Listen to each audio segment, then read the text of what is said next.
The Black Cat by Edgar Allan Poe, performed by Rob Goll.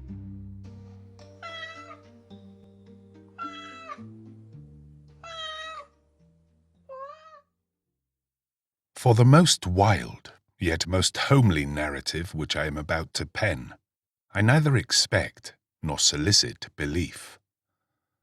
Mad indeed would I be to expect it in a case where my very senses reject their own evidence.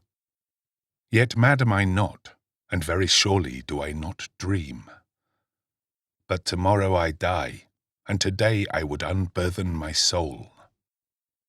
My immediate purpose is to place before the world plainly, succinctly, and without comment, a series of mere household events. In their consequences, these events have terrified, have tortured, have destroyed me. Yet I will not attempt to expound them. To me they have presented little but horror. To many they will seem less terrible than barroques. Hereafter, perhaps, some intellect may be found which will reduce my phantasm to the commonplace. Some intellect more calm, more logical, and far less excitable than my own, which will perceive in the circumstances I detail with awe nothing more than an ordinary succession of very natural causes and effects.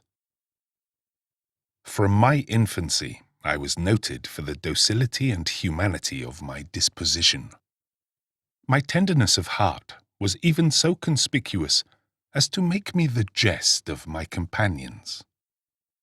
I was especially fond of animals, and was indulged by my parents with a great variety of pets. With these I spent most of my time, and never was so happy as when feeding and caressing them.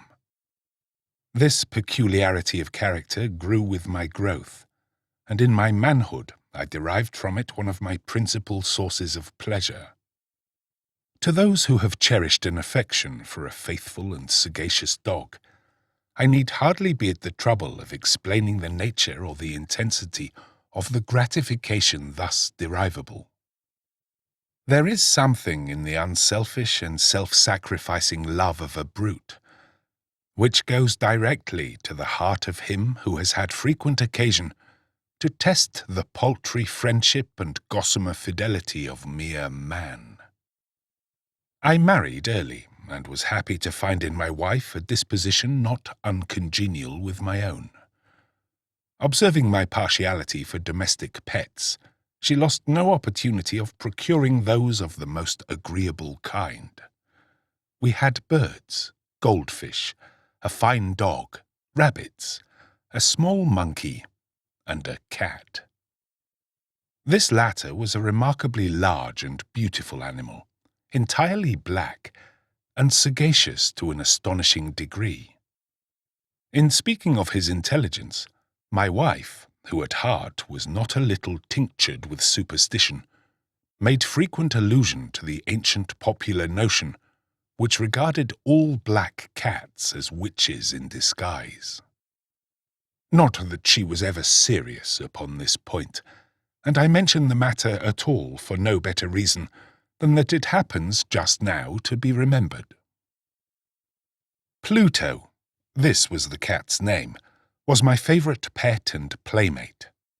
I alone fed him, and he attended me wherever I went about the house.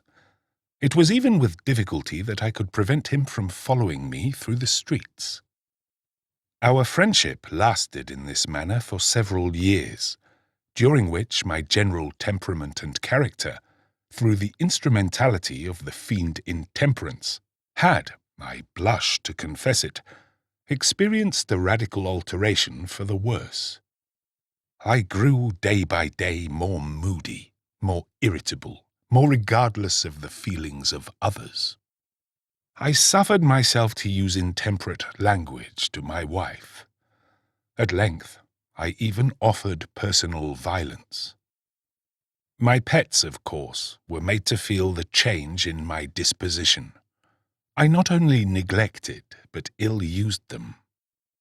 For Pluto, however, I still retained sufficient regard to restrain me from maltreating him, as I made no scruple of maltreating the rabbits, the monkey, or even the dog, when by accident or through affection they came in my way. But my disease grew upon me, for what disease is like alcohol? And at length even Pluto, who was now becoming old and consequently somewhat peevish, even Pluto began to experience the effects of my ill temper.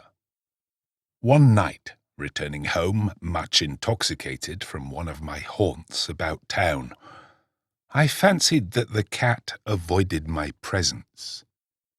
I seized him, when, in his fright at my violence, he inflicted a slight wound upon my hand with his teeth. The fury of a demon instantly possessed me. I knew myself no longer.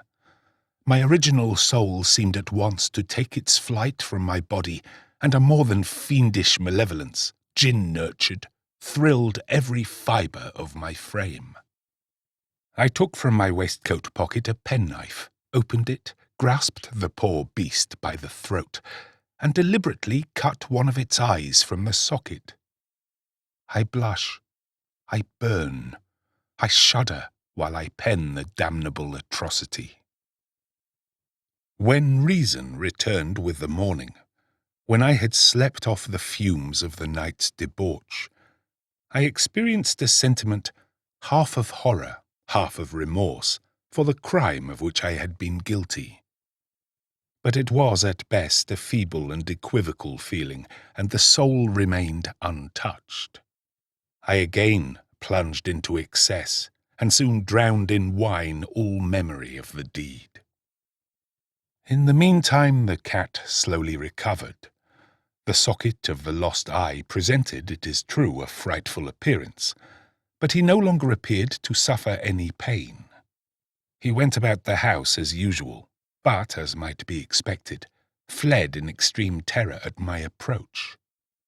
I had so much of my old heart left as to be at first grieved by this evident dislike on the part of a creature which had once so loved me.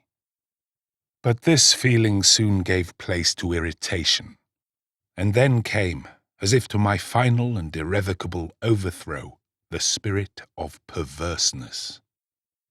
Of this spirit, philosophy takes no account.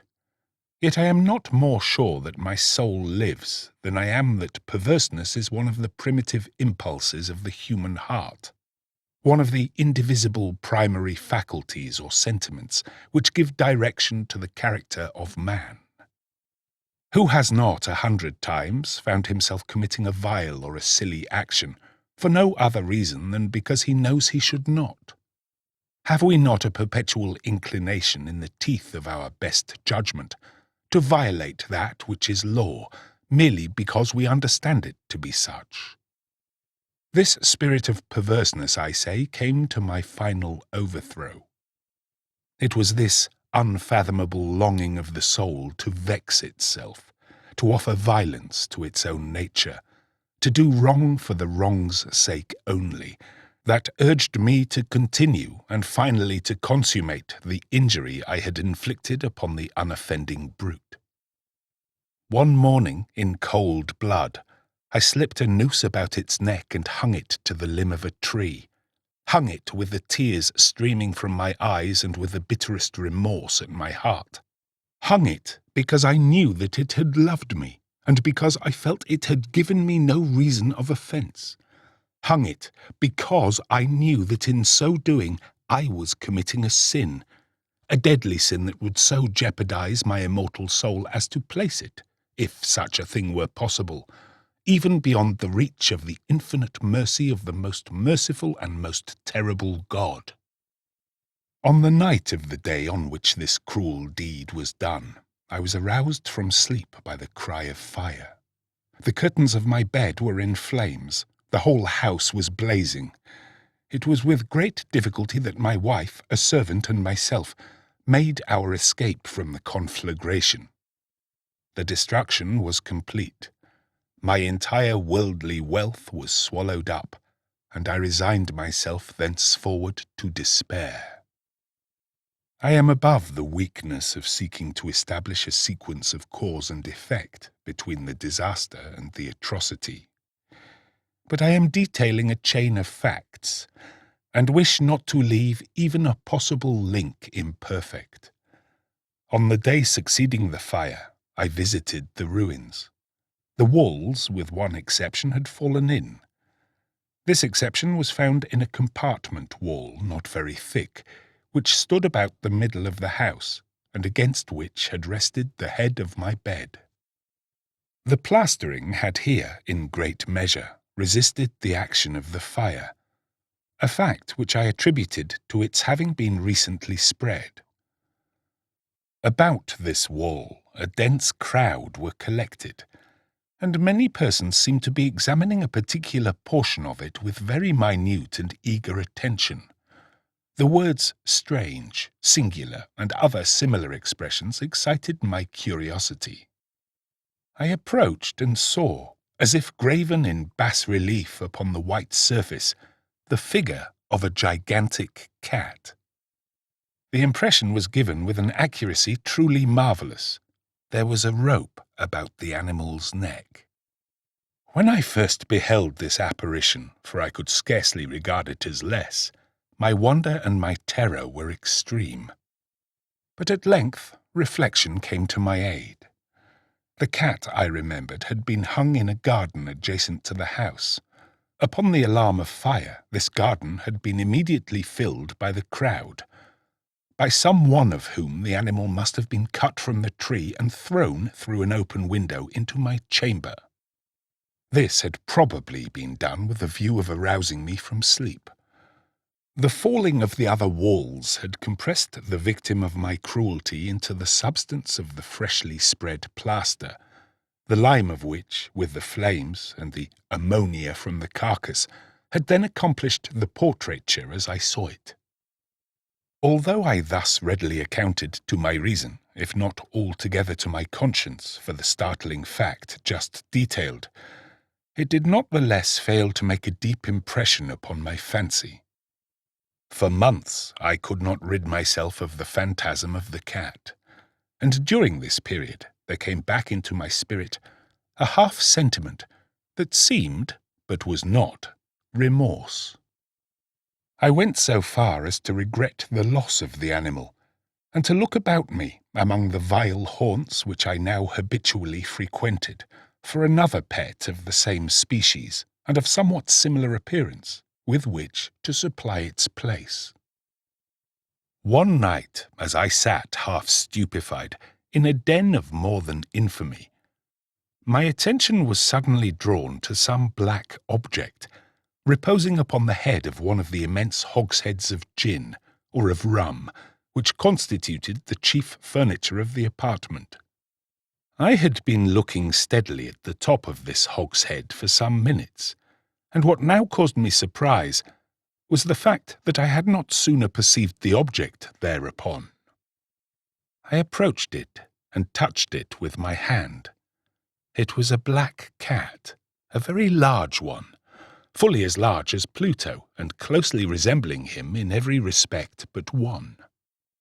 Pluto had not a white hair upon any portion of his body, but this cat had a large, although indefinite splotch of white, covering nearly the whole region of the breast. Upon my touching him, he immediately arose, purred loudly, rubbed against my hand, and appeared delighted with my notice. This, then, was the very creature of which I was in search. I at once offered to purchase it of the landlord, but this person made no claim to it, knew nothing of it, had never seen it before. I continued my caresses, and when I prepared to go home, the animal evinced a disposition to accompany me. I permitted it to do so, occasionally stooping and patting it as I proceeded. When it reached the house, it domesticated itself at once, and became immediately a great favourite with my wife. For my own part, I soon found a dislike to it arising within me. This was just the reverse of what I had anticipated. But, I know not how or why it was, its evident fondness for myself rather disgusted and annoyed. By slow degrees, these feelings of disgust and annoyance rose into the bitterness of hatred. I avoided the creature, a certain sense of shame and the remembrance of my former deed of cruelty preventing me from physically abusing it. I did not for some weeks strike or otherwise violently ill-use it, but gradually, very gradually, I came to look upon it with unutterable loathing, and to flee silently from its odious presence as from the breath of a pestilence. What added, no doubt, to my hatred of the beast was the discovery on the morning after I brought it home that, like Pluto, it also had been deprived of one of its eyes. This circumstance, however, only endeared it to my wife, who, as I have already said, possessed in a high degree that humanity of feeling which had once been my distinguishing trait, and the source of many of my simplest and purest pleasures. With my aversion to this cat, however, its partiality for myself seemed to increase. It followed my footsteps with a pertinacity which it would be difficult to make the reader comprehend. Whenever I sat, it would crouch beneath my chair or spring upon my knees, covering me with its loathsome caresses. If I arose to walk, it would get between my feet and thus nearly throw me down, or fastening its long and sharp claws in my dress, clamber in this manner to my breast. At such times, although I longed to destroy it with a blow, I was yet withheld from so doing, partly by a memory of my former crime, but chiefly, let me confess it at once, by absolute dread of the beast. This dread was not exactly a dread of physical evil, and yet I should be at a loss how otherwise to define it. I am almost ashamed to own, yes, even in this felon's cell I am almost ashamed to own, that the terror and horror with which the animal inspired me had been heightened by one of the merest chimeras it would be possible to conceive. My wife had called my attention more than once to the character of the mark of white hair of which I have spoken, and which constituted the sole visible difference between the strange beast and the one I had destroyed. The reader will remember that this mark, although large, had been originally very indefinite, but by slow degrees nearly imperceptible, and which for a long time my reason struggled to reject as fanciful, it had at length assumed a rigorous distinctness of outline. It was now the representation of an object that I shudder to name, and for this above all I loathed and dreaded, and would have rid myself of the monster had I dared. It was now, I say, the image of a hideous, of a ghastly thing, of the gallows. O mournful and terrible engine of horror and of crime, of agony and of death! And now I was indeed wretched beyond the wretchedness of mere humanity, and a brute beast, whose fellow I had contemptuously destroyed, a brute beast to work out for me, a man fashioned in the image of the high God, so much of insufferable woe. Alas, neither by day nor by night knew I the blessing of rest any more. During the former the creature left me no moment alone, and in the latter I started hourly from dreams of unutterable fear to find the hot breath of the thing upon my face, and its vast weight, an incarnate nightmare that I had no power to shake off, incumbent eternally upon my heart. Beneath the pressure of torments such as these, the feeble remnant of the good within me succumbed. Evil thoughts became my sole intimates, the darkest and most evil of thoughts. The moodiness of my usual temper increased to hatred of all things and of all mankind, while from the sudden, frequent, and ungovernable outbursts of a fury to which I had now blindly abandoned myself, my uncomplaining wife, alas, was the most usual and the most patient of sufferers. One day she accompanied me upon some household errand into the cellar of the old building which our poverty compelled us to inhabit. The cat followed me down the steep stairs, and nearly throwing me headlong, exasperated me to madness. Uplifting an axe, and forgetting in my wrath the childish dread which had hitherto stayed my hand, I aimed a blow at the animal, which of course would have proved instantly fatal had it descended as I wished. But this blow was arrested by the hand of my wife. Goaded by the interference into a rage more than demoniacal, I withdrew my arm from her grasp and buried the axe in her brain. She fell dead upon the spot without a groan.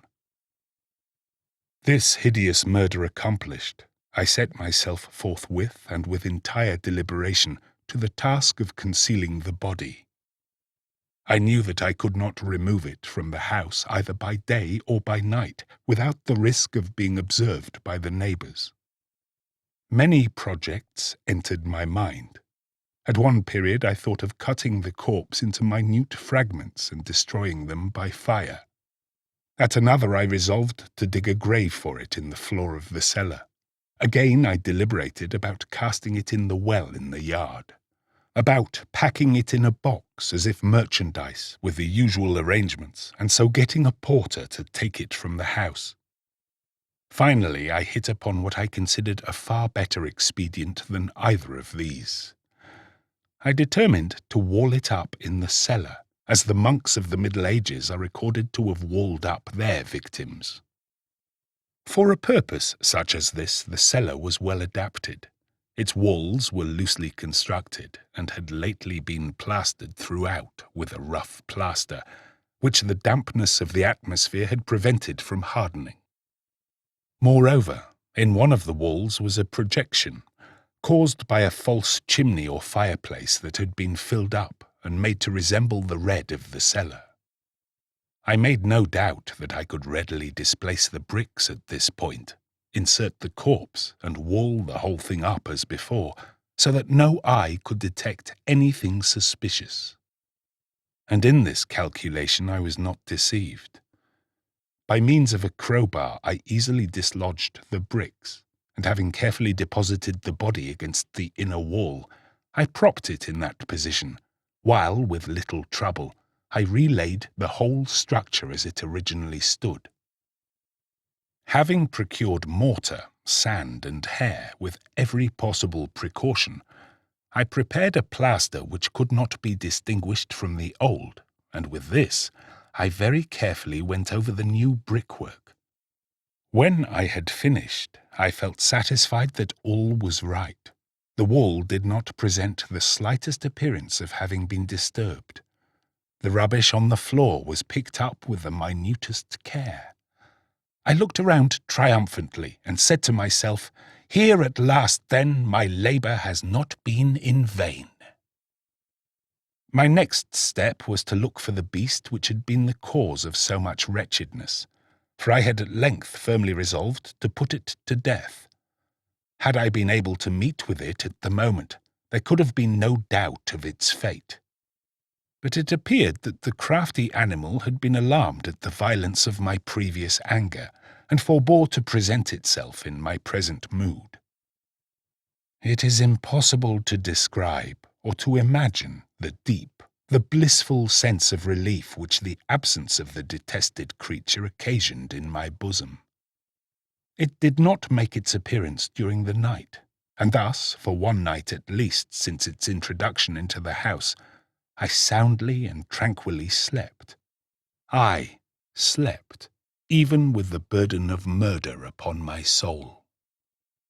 The second and the third day passed, and still my tormentor came not.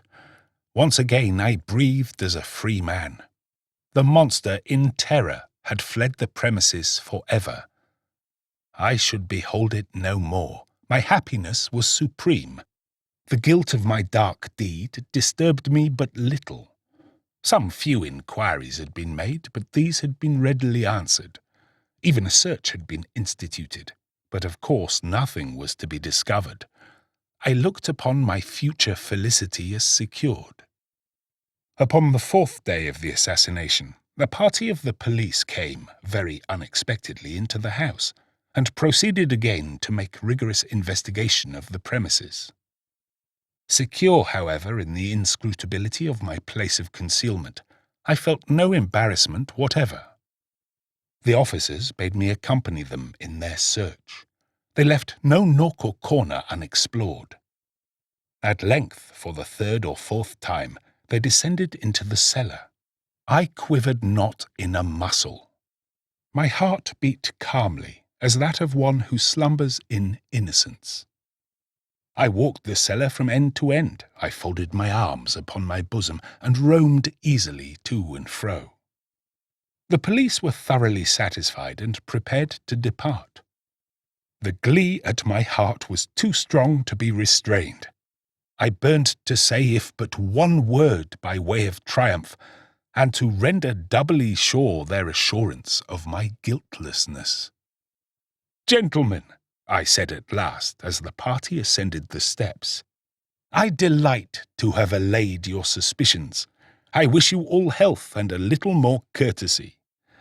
By the by, gentlemen, this is a very well-constructed house." In the rabid desire to say something easily, I scarcely knew what I uttered at all. "I may say an excellently well-constructed house. These walls— Are you going, gentlemen? These walls are solidly put together." And here, through the mere frenzy of bravado, I rapped heavily with a cane which I held in my hand upon that very portion of the brickwork behind which stood the corpse of the wife of my bosom. But may God shield and deliver me from the fangs of the arch-fiend. No sooner had the reverberation of my blows sunk into silence than I was answered by a voice from within the tomb, by a cry, at first muffled and broken, like the sobbing of a child, and then quickly swelling into one long, loud, and continuous scream, utterly anomalous and inhuman, a howl, a wailing shriek, half of horror and half of triumph, such as might have arisen only out of hell, conjointly from the throats of the damned in their agony and of the demons that exult in the damnation. Of my own thoughts it is folly to speak.